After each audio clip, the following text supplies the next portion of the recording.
Greetings, fellow Watch Comrades, and welcome to the 17th installment of the Watch Komrade Show, brought to you by Russia to All. I'm Craig Hester, the Watch Comrade, and we appreciate you joining us as always.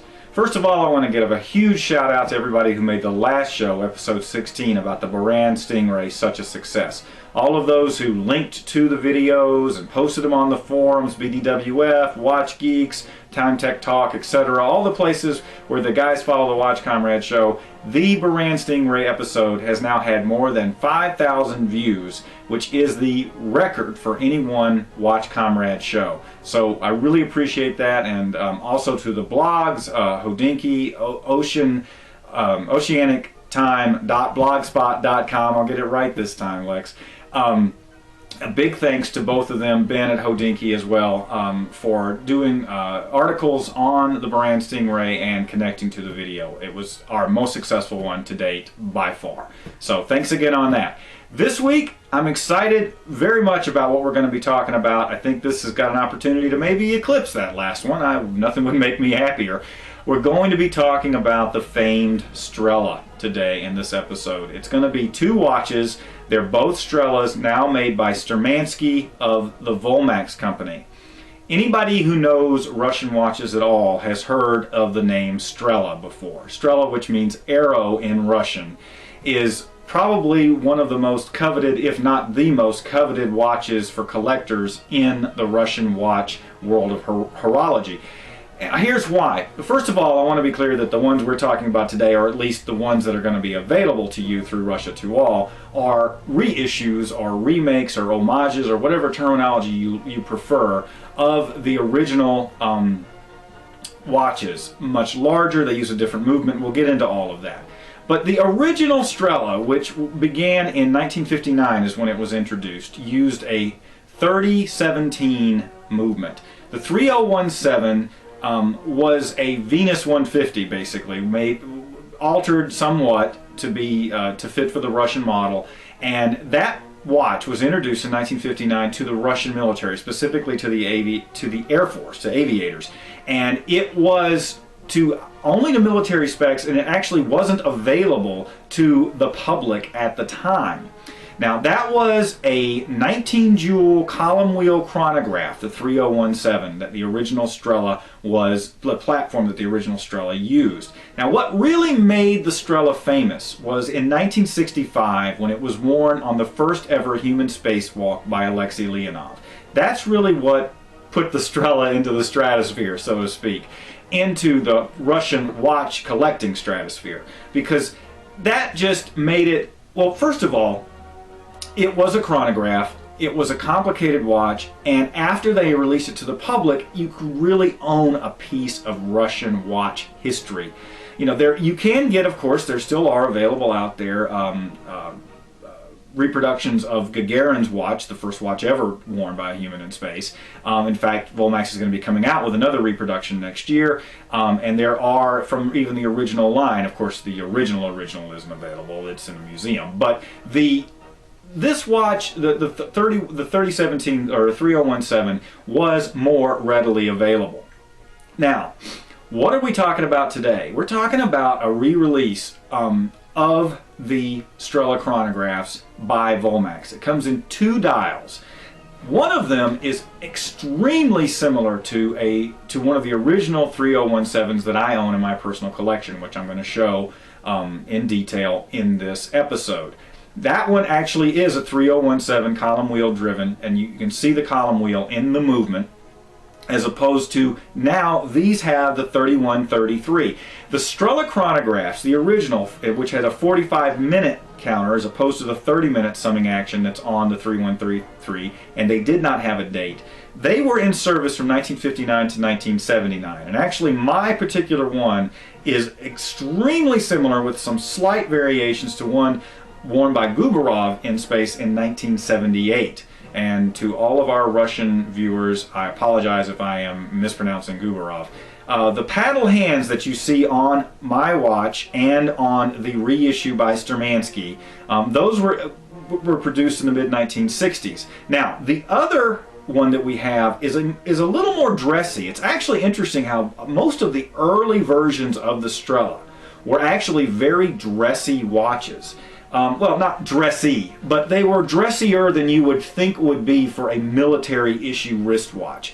As opposed to when you get into the later models like the black dial version with the paddle hands and the and all of the other accoutrements that come along, the tachometer and so forth, they looked more military, they looked more in that ilk, whereas the early ones had fairly simple plain dials and looked dressier, which is in the vein of the beige Strela.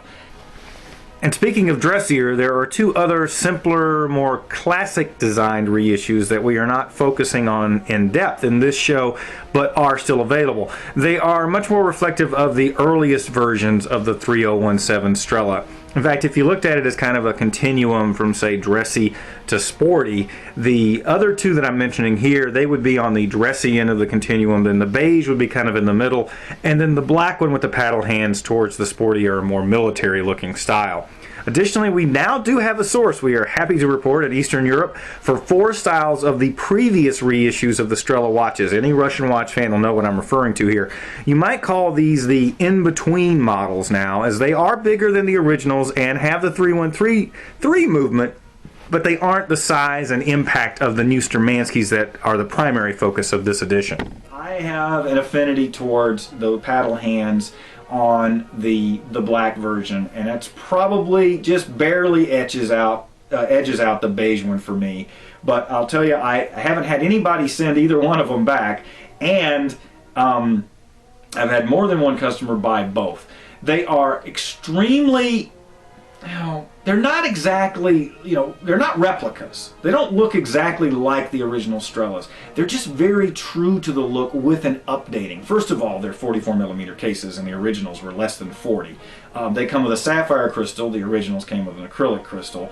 They're much thicker. They're bulkier. They have the 3133, which took over from the 3017 in the 1980s, which is a cam-driven chronograph.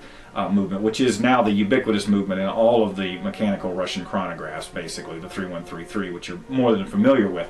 That's what's in the new version of the Strela. Of course, and it does have a date as well, unlike the original.